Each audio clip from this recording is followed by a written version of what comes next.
Hello to all traders and welcome back to another market review brought to you by Orbex. So it seems that the summer rally has faded away for most of the indices in America. We're seeing the S&P dropping for another session. NASDAQ is also cooling and the Dow also took another dive to the downside. So with the S&P really suffering out of the three indices even further, what does this mean for consumer confidence going forward?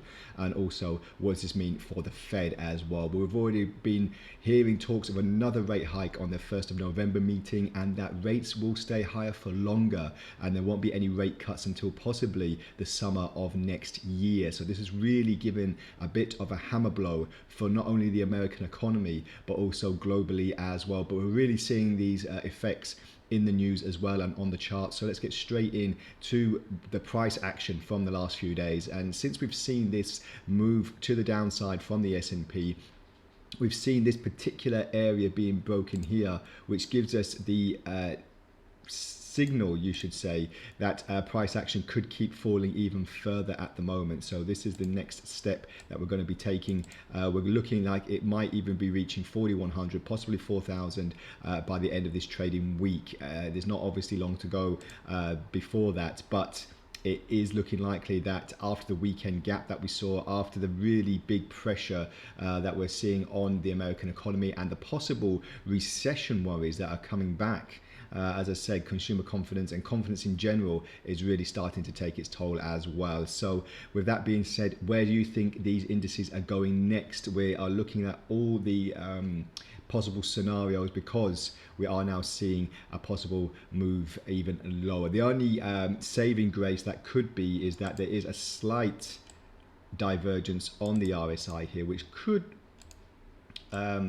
affect price action slightly, but in the long term, as I said, this is on the daily chart. On the long term, it is looking likely that prices will keep on pushing lower for longer as well, especially if the Fed is going to keep on progressively moving price action to the downside as well.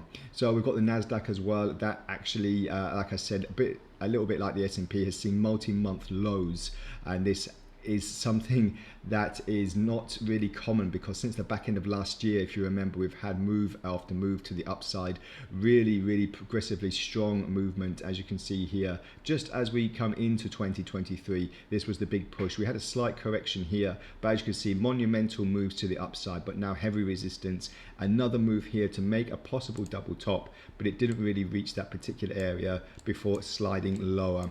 So like the S&P, unlike the S&P, we don't really have a divergence here. Price action is going in the same direction, so this trend could continue even lower, and this could even be more worrying for a lot of traders, especially as Amazon fell 4% yesterday. One of the big big money caps, that make up one of the indices. So with this in action, are we going to see earnings season that's coming be progressively shortened, and where do we see the next move for the downside or upside possibly? So let me know what you think. This video will be posted on our YouTube channel and our Telegram channel, so you can like and comment. Just let me know where you think the indices are going. What's next for the American economy? Are we going into recession, and where are we going next for the Fed as well? So join me next time and we'll speak again for the latest in the top stories for the market and the price action. So thank you very much, and we'll speak again. Bye for now.